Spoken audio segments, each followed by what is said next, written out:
So, kamusta po mga Streetwise? Ako po si Takeru Miyamoto at welcome po sa aking munting channel. So, mga kababayan, malamang alam nyo na po yung nangyari. Na yung Vice President, Presidential Security Group, tinanggal na po kay Sara. O 17 na pala. Maraming salamat sa 17 na nag-like, no? Yung Vice President, Vice President Security Group Protection, na ito po exclusive na nagbabantay po kay Sara Duterte at sa kanyang pamilya, ito po ay under na po ng ibang ahensya. Hindi na po ito nakarekta kay Sara. Okay. So para makuha natin yung point, ito, ay napag-usapan natin, bakit tinanggal ka? Bakit tinanggal? So bakit tinanggal? Okay. Kasi nga po, yung security group nga po ni Sara, sangkot po sa korupsyon, sangkot po sa nakawan. May ebidensya tayo dito. Tingnan nyo to, ha. Sabi dito, no, ito kahapon to na balita. Vice President Sara Duterte has lost a security force exclusively for her after the military deactivated the nearly 3-year-old Vice Presidential Security Group and Protection Group. Ang gulo. VP SPG. Vice Presidential Security and Protection Group pala. Okay. And created a new unit that just includes her among those that it would protect the armed forces of the Philippines, said. So ngayon, tandaan po natin, ngayon, may update kanina. Sabi naman dito, tiniyak na Philippine National Police na handa pa rin itong bigyan ng seguridad ang pangalawang pangulo sa kabila ng pag-reorganize ng militar sa Vice Presidential Security and Protection Group. Okay. So ngayon, ano ba ito? Ano ba itong BS, ano ba yan? BS, ano ba yan? Teka lang. VPSPG, ano ba yan? Dito po natin makikita mga kababayan na sobrang bratinela ni Sara Duterte.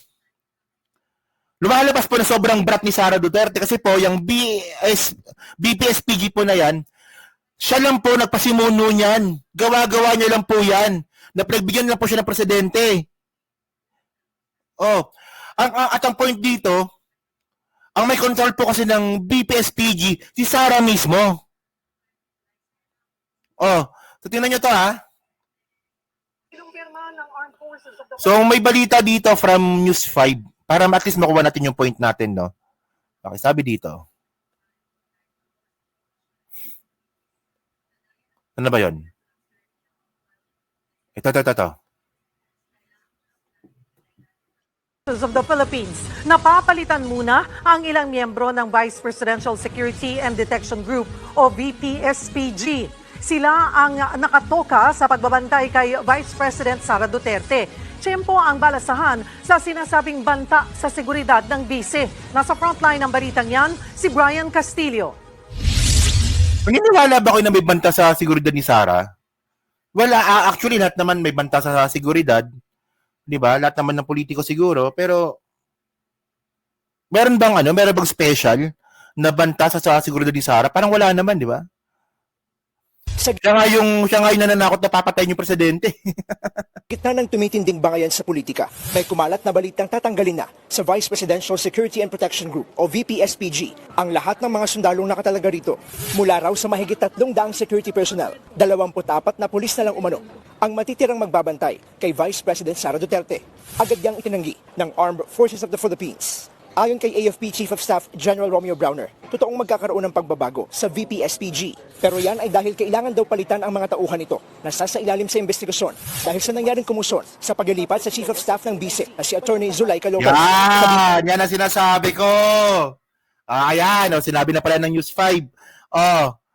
Iniimbestigahan po kasi yung VPSPG kasi po, sangkot po sa nakawan sa confidential fund.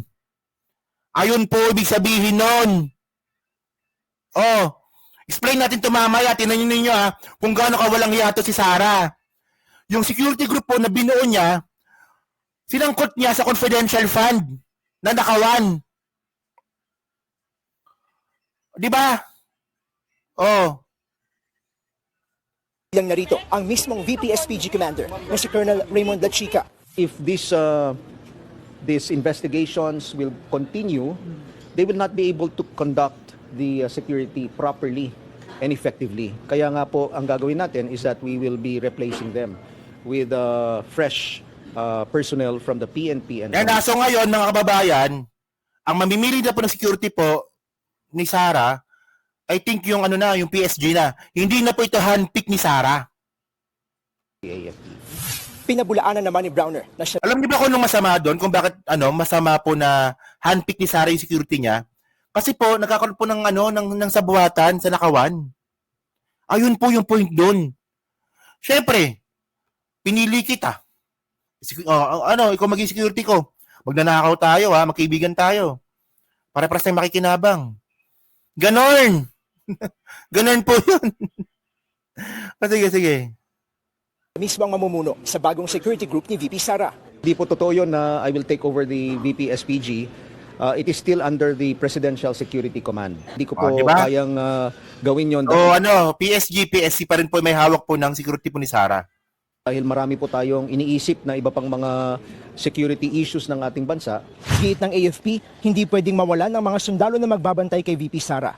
Isa raw sa mga tungkulin ng militar ang matiyak ang seguridad ng pangalawang pangulo. Nasa malinaw na hindi po tatanggalan ng security si Sara. Papalitan lang po sila ng mga hindi handpick ni Sara. Okay? Wala itong kinalaman sa politika. Kinumpirma naman ng Philippine National Police na nailipat na sa Presidential Security Command ang mga hiniling na pulis ng AFP para bantayan ang Vice President. On the part of the PNP po, we don't have any information with respect po sa... So, putulin na natin to. So, explain natin to ngayon. Ito malupit. Ito. So, ngayon mga babae, tandaan po natin na itong VP SPG po na to, di ba? Ito po ay si Sara po may pasimuno niyan. Saan na ba 'yon? Nawala Nawala yung Saan na ba 'yon? Teka. Ito pala yan. Ito na lang. Sa Radyo Pilipinas natin kunin. Okay. So tandaan natin ito Ito yung statement ni Sara noong June 25, 2022.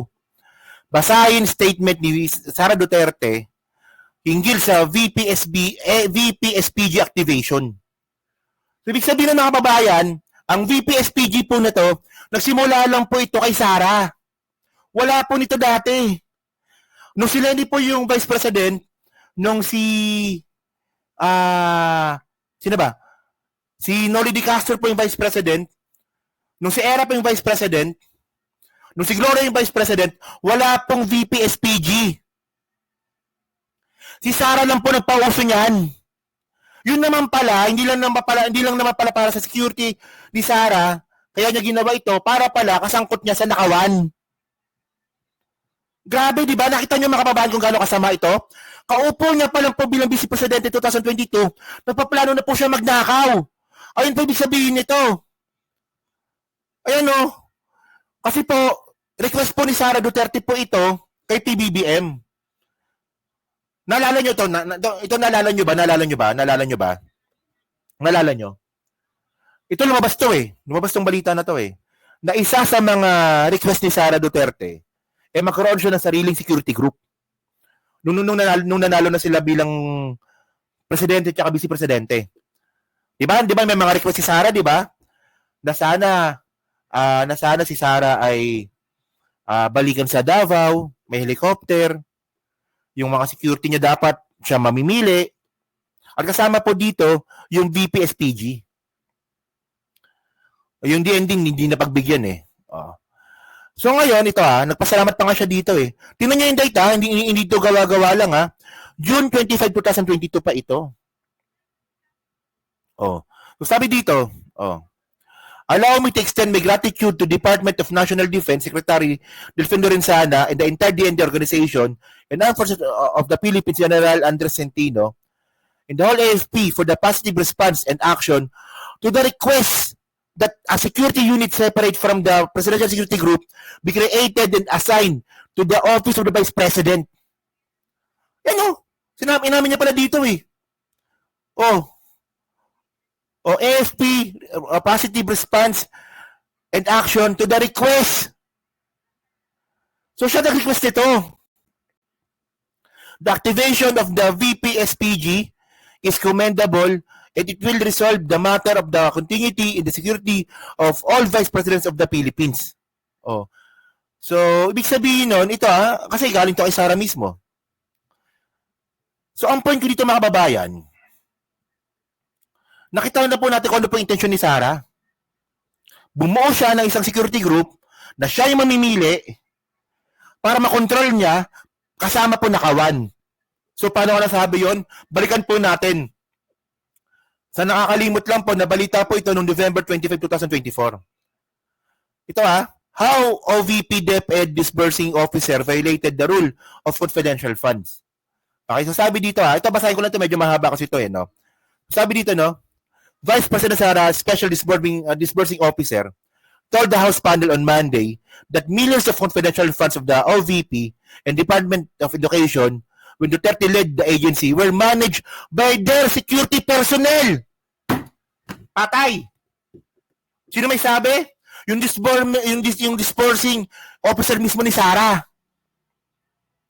Dapat po kasi mga babayan, yung disbursing officer po ni Sara, sila po dapat yung maglalabas at gagawa po ng mga papeles para po ilabas po yung confidential fund. Pero sabi nga po ng disbursing officer nga po ni Sara, na sila Gina Acosta ata yun, di ba? Gina Acosta, wala po kaming alam dyan. Ang gumagawa po kasi niyan, security personnel ni Sara. Bawal po yun. Bawal, doon pa lang po mga kababayan, may paglabag na po doon. O sa ano pala to? Edward Paharda pala to, di ba? Edward Paharda and Gina Acosta of DepEd and OVP respectively told the House Committee on Good Government that their only role was were disbursing the funds to security personnel of both agencies, Colonel Nolasco and Colonel Raymond Dante La Chica. So si Nolasco tsaka si La Chica po ang nagdi-disburse po ng confidential fund ni Sara, who is the head of the Vice Presidential Security and Protection Group. Grabe, no? Ito pa malupit. Fajardo also confirmed that he made three withdrawals of 37.5 million each, totaling 112 million, and that he was unaware of how the funds were used because it was not his expertise. Hindi ko po kasi expert dyan. Si Colonel Nolasco po, siya po kasi ang gumawa niyan. Puta, di ba? Yung 112 billion po na hinahanap na confidential fund, si Nolasco pa lang may pakana. Na VP SPG nga po, na nagbuo si Sara din. So gets na ba? Kung bakit gano'n nangyari? Mga DDS hindi alam to kasi mga tanga po sila. Fajardo said at the hearing that La Chica assigned a security officer named Alan to accompany him during the fund withdrawals. So ito nga po yung regarding nga po dun sa sa pag-withdraw po ng pera kasi hindi 125 pero 112 din nakalagay dito Saan na ba 'yon? 125 yung confidential fund pero 112 po yung nakalagay dito. Malamang iba yung pag-disburse nga po nung natitira. Nandiyan ako yung point. Yung 125 million po na hinahanap po, yung 112 million doon ang nag-disburse yung mga security po ni Sara. Yung naiwan, baka sa iba na. So, ganoon lang po kasimple yun. Di ba? So, ngayon, ang point natin dito, di ba? Kaya naman pala, na itong si Sara Duterte po ngayon, no? Nagbuo ng security group na siya mismo nag-request. In the first place, 2022 pa lang pala, mayroon na pala siya plano na magnakaw. Grabe, no? Kaya nga ito siya mga totoo nga. Dahil kaya nga po doon, itong si Gina Acosta nagsakit-sakitan. Naalala nyo? Buti pa si Robby ang naalala. Di ba? Ako nakalimutan ko na yun. Di ba, sipin nyo nagasakit bigla si, pangalan nito? Yung shota niya? Zulaika Lopez. Si Zulaika Lopez, nagsakit-sakitan. Sumunod na po si Gina Acosta. Kasi nga po, hindi niya na po masagot. Kasi kapag sumagot nga po si Gina Acosta, ilalaglag niya po yung mga security ni Sara.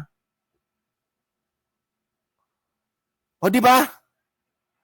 So grabe po ito, di ba? Hindi ba kayo kinikilabutan dito? Actually, lahat na po nakasama na kay Sara na. Magnanakaw, mamamatay tao, baliw pa. Di ba? At least ngayon, naintindihan na po natin. Kasi ako actually, medyo naguluhan pa ako dito eh. Nung nabalitaan ko to, bakit ganun? Buti na lang napanood ko yung content ni Kume at naintindihan po natin. Kaya so dyan po mga kababayan, so kayo po, no, ano po masabi nyo nga po dito sa pagtanggal nga po ng security nga po ni Sara? Kayo ba, pabor ba kayo dito? At kayo ba, naniniwala ba kayo na sangkot itong mga tao po na to sa nakawan nga po dyan po sa DepEd at sa OVP regarding po sa confidential fund? Kaya na. So, pa-comment na po sa baba. Binabasa ko pong lahat yan. At syempre, dyan po sa Team Replay, pa-like, pa-subscribe. At yun naman kalabisan, pa-share na rin po ng video po na to. So, thank you mga kababayan. Maraming salamat sa inyo lahat. Kita na lang ulit tayo sa susunod nating content. So, thank you, salamat, and bye-bye po. Maraming salamat sa inyo lahat, no?